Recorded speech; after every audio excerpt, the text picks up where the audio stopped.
ഒരു പ്രദേശമൊന്നാകെ, ഒരു ജന ആവാസ വ്യവസ്ഥ ഒന്നാകെ ഭൂമിയിൽ നിന്ന് പിഴുതെറിയപ്പെട്ടതിൻ്റെ ഉള്ളിലേക്കുന്ന കാഴ്ചകളാണ് നമ്മൾ പ്രേക്ഷകരിലേക്ക് എത്തിക്കുന്നത്. 16ഓളം നമ്മളുടെ ഈ വാർത്താ സംഘങ്ങളിൽപ്പെട്ടവരുടെ ദൃശ്യങ്ങൾ, പ്രിയപ്പെട്ടവരുടെന്ന് കരുതുന്ന ശരീരഭാഗങ്ങൾ, ഇതെല്ലാം നമ്മൾ പുറത്തേക്ക് എത്തിക്കുന്നുണ്ട്. തീർച്ചയായും ഏതെങ്കിലും തരത്തിലുള്ള ശരീരഭാഗങ്ങൾ ലൈവ് സംപ്രേഷണത്തിനിടയിൽ നമ്മുടെ ക്യാമറയ്ക്ക് മുന്നിൽ വന്നാൽ PCR പ്രത്യേകം അലേർട്ടായിരിക്കണം. അത് നമുക്ക് മറച്ചേ കാണിക്കാൻ കഴിയൂ. ഇത് കണ്ടുകൊണ്ടിരിക്കുന്ന പ്രേക്ഷകരുടെ മാനസികാവസ്ഥയും നമ്മൾ പരിഗണിക്കേണ്ടതുണ്ട്. പക്ഷേ അത്തരം ദൃശ്യങ്ങൾ വരുമ്പോൾ നമ്മളൊന്ന് അലേർട്ടായിരിക്കണം. എപ്പോൾ വേണമെങ്കിലും നമ്മൾ കാണുന്ന ഈ തിരയുന്ന വസ്തുക്കൾക്കിടയിൽ നിന്ന് പ്രിയപ്പെട്ടവരുടെ ഇതെന്ന് കരുതുന്ന ശരീരഭാഗങ്ങൾ, അവരുടെ മൃതശരീരങ്ങളൊക്കെ കണ്ടുകിട്ടാനുള്ള സാധ്യതയും കൂടുതലാണ് എന്നത് ഓർമ്മിപ്പിക്കുന്നു. ഇപ്പോൾ പ്രേക്ഷകർ കാണുന്നത് ചൂരൽമലയിൽ നിന്നുള്ള ദൃശ്യങ്ങളാണ്. മേപ്പാടിയിൽ കമ്മ്യൂണിറ്റി സെൻറ്ററിൽ നിന്ന് നമുക്കിപ്പം ആൻറ്റോ അഗസ്റ്റിനും സ്മൃതി പരുത്തിക്കാടും ഒരിക്കൽ കൂടി ചേരുന്നു. ആൻറ്റോ അഗസ്റ്റിൻ, അക്ഷരാർത്ഥത്തിൽ ഒരു പ്രദേശം ശവപ്പറമ്പായി മാറിയിരിക്കുന്നു എന്നുള്ളതാണ്. ഒരു നിമിഷം, ഞാൻ ആൻറ്റോ അഗസ്റ്റിൻ തിരിച്ചു വരാം. ഇപ്പോൾ TV പ്രസാദിലേക്ക് ഒന്ന് പോയതിനു ശേഷം വരാം. TV പ്രസാദ്, ധനുഷ്കോടി 1964 എങ്ങനെയാണോ തകർത്തെറിയപ്പെട്ടത്, അതിന് സമാനമായ രീതിയിൽ ഈ ഒരു പ്രദേശം പൂർണ്ണമായും തകർത്തെറിഞ്ഞപ്പെട്ടു. ഒരു നാടിൻ്റെ മേൽവിലാസമല്ലേ TV പ്രസാദ് ഇല്ലാതായത്?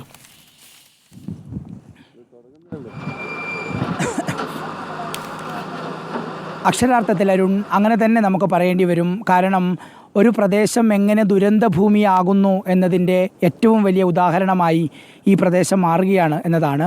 ഞാനിപ്പോൾ നിൽക്കുന്നത് മനോഹരമായ ഒരു അരുവിയോട് ചേർന്ന് കിടക്കുന്ന ഒരു തേയിലത്തോട്ടത്തിൻ്റെ അരികിലാണ്. ഇവിടെ ചെറിയ വീതിയിൽ ഒഴുകുന്ന ഒരു തോട് മാത്രമായിരുന്നു മിനിഞ്ഞാന്ന് രാത്രി വരെ ഇതെങ്കിൽ കഴിഞ്ഞ ദിവസം മുതൽ ഇതിങ്ങനെ ഒരു ശവപ്പറമ്പായി നിൽക്കുകയാണ്.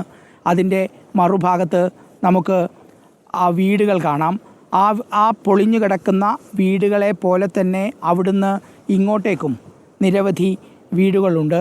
ആ വീടുകളാണ് അപ്പാടെ ഒഴുകിപ്പോയത്. ഈ പുഴയിൽ കിടക്കുന്ന ഈ കല്ലുകളാണ് വലിയ രീതിയിൽ ഉഗ്രരൂപം പൂണ്ട് ഉരുൾപൊട്ടി അതിൻ്റെ ഒന്നിച്ച് ഒഴുകി വന്ന് സർവനാശം വിതച്ച് ഇങ്ങനെ കിടക്കുന്നത്. ഈ വലിപ്പമുള്ള കല്ലുകൾ ഇത് ഒരു വീടിൻ്റെ മുകളിൽ പതിച്ചാൽ എന്താണ് സംഭവിക്കുക എന്ന് ഏതൊരാൾക്കും ഊഹിക്കാവുന്നതേ ഉള്ളൂ. യഥാർത്ഥത്തിൽ ഇവിടെ നിന്ന് നോക്കിയാൽ നമുക്ക് 6 വീടുകളുടെ അവശിഷ്ടങ്ങൾ കാണാം. ആ വീടുകളിലേക്ക് പോയാൽ ഏതാണ്ട് പൂർണ്ണമായി മണ്ണിനോട് ചേർന്ന് കിടക്കുന്ന വീടുകളാണ് ഇവിടെ ഉള്ളത്. 1, 2, 3, 4, 5, 6 വീടുകൾ ഇവിടുന്ന് പാതി പൊളിഞ്ഞ നിലയിൽ കാണാം. അതിൻ്റെ ഇപ്പുറവും അരുൺ ഒരു വലിയ നിരയായി ഇങ്ങനെ ഉണ്ടായ വീടുകളാണ്. ഇവിടെ ഇപ്പോൾ ഇതിൻ്റെ ദൃശ്യങ്ങളിലേക്ക് നമുക്ക് പോയാൽ ഒരു വാഹനത്തിൻ്റെ ചക്രങ്ങൾ ഇവിടെ കാണാം. മറുഭാഗത്ത് കാറുകളുണ്ടായിരുന്നു. രക്ഷാപ്രവർത്തകർ അതൊരു കളിപ്പാട്ടക്കാരല്ലോ അല്ലേ? തീരെ ചെറിയ തോടായിരുന്നു. അരുവിയായിട്ട് ഇങ്ങനെ ഒഴുകിക്കൊണ്ടിരുന്ന ചെറിയ തോട്. കാണുന്നത് എന്താ, കളിപ്പാട്ടക്കാരാണോ? അല്ല, അത് നല്ല കാർ വണ്ടി തന്നെയാണ്. അതിൻ്റെ ടയറാണ് കാണുന്നത്. അരുൺ, നമ്മൾ ഇവിടുന്ന് ഏതാണ്ട് ഒരുപാട് ദൂരാണ് നിൽക്കുന്നത്. കാറിന്റെ പിൻഭാഗമാണ് എന്നുള്ളത്. വിനയൻ, ആ ചക്രങ്ങളിലേക്കൊന്ന് പോയാൽ ഈ ദുരന്തത്തിന്റെ വ്യാപ്തി നമുക്ക് ഏതാണ്ട് മനസ്സിലാകും എന്ന് തോന്നുന്നു.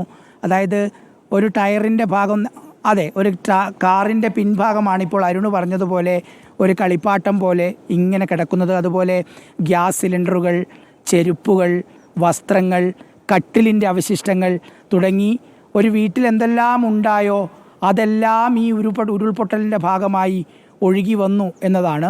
ഇതിലെ ഇപ്പോൾ നമ്മൾ ഈ കാണുന്ന ദൃശ്യങ്ങളിൽ തെരച്ചിൽ നടത്തിയ ഒരു സംഘമാണ് നമ്മോടൊപ്പം ഉള്ളത്. ഇതിനകത്ത് ഒരുപക്ഷെ കിണറുണ്ടാകാം അല്ലേ?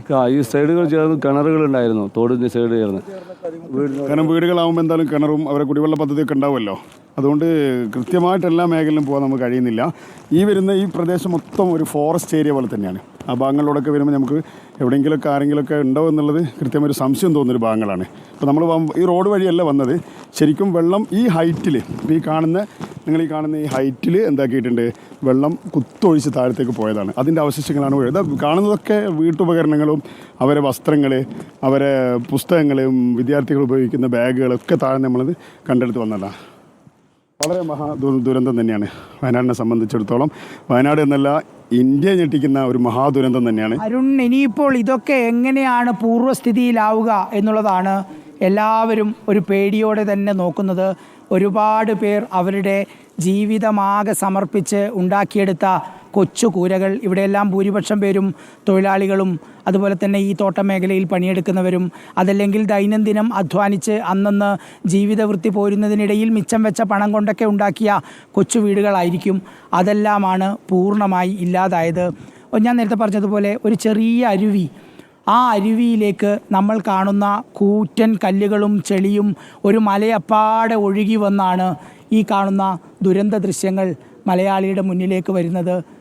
നിരവധി വീടുകൾ ഇതിന്റെ വേദനിപ്പിക്കുന്ന ഉള്ളിലേക്കുന്ന ദൃശ്യങ്ങളാണ്. മനസ്സിലാകും എത്രത്തോളം കളിപ്പാട്ടം പോലെ കാറിൻ്റെ പിൻഭാഗത്തെ ചക്രങ്ങൾ, അവിടെ വീടുകളിൽ ഉപയോഗിച്ചുകൊണ്ടിരുന്ന വസ്തുക്കൾ, ഇതെല്ലാം ചിതറിക്കിടക്കുന്നതല്ല, മണ്ണിൽ പൂണ്ടുപോയ മനുഷ്യർ.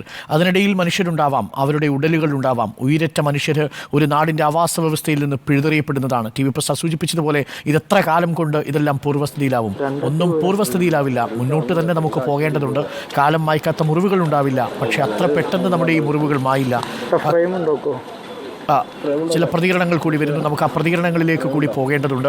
ഇപ്പോൾ ഒരു തകർന്ന വീടിൻ്റെ അവശിഷ്ടങ്ങൾക്കിടയിൽ നിന്ന് അതിൽ മനുഷ്യർ കുടുങ്ങിക്കിടപ്പുണ്ടോ, അതിൽ മൃതശരീരങ്ങളുണ്ടോ എന്നതുകൂടി ഇപ്പോൾ മുണ്ടക്കയിൽ നിന്നുള്ള തത്സമയ ദൃശ്യങ്ങളാണ് പ്രേക്ഷകർ കണ്ടുകൊണ്ടിരിക്കുന്നത്. മുണ്ടക്കയിൽ ഈ പ്രഭവ കേന്ദ്രത്തിൽ നിന്ന് മുബഷിർ പി അക്ബറും, ചൂരൽമലയിൽ നിന്ന് സുജയ പാർവതിയും, വെള്ളാർമലയിൽ നിന്ന് ടി വി പ്രസാദും, കമ്മ്യൂണിറ്റി ഹെൽത്ത് സെൻ്ററിൽ നിന്ന് സ്മൃതി പരുത്തിക്കാടും അടക്കമുള്ളവർ ഇപ്പോൾ തത്സമയം പ്രേക്ഷകർക്കൊപ്പമുണ്ട്. റിപ്പോർട്ടറിൻ്റെ 16 അംഗ വാർത്താ സംഘമാണ് ഈ വിവിധ ഇടങ്ങളിൽ നിന്നായി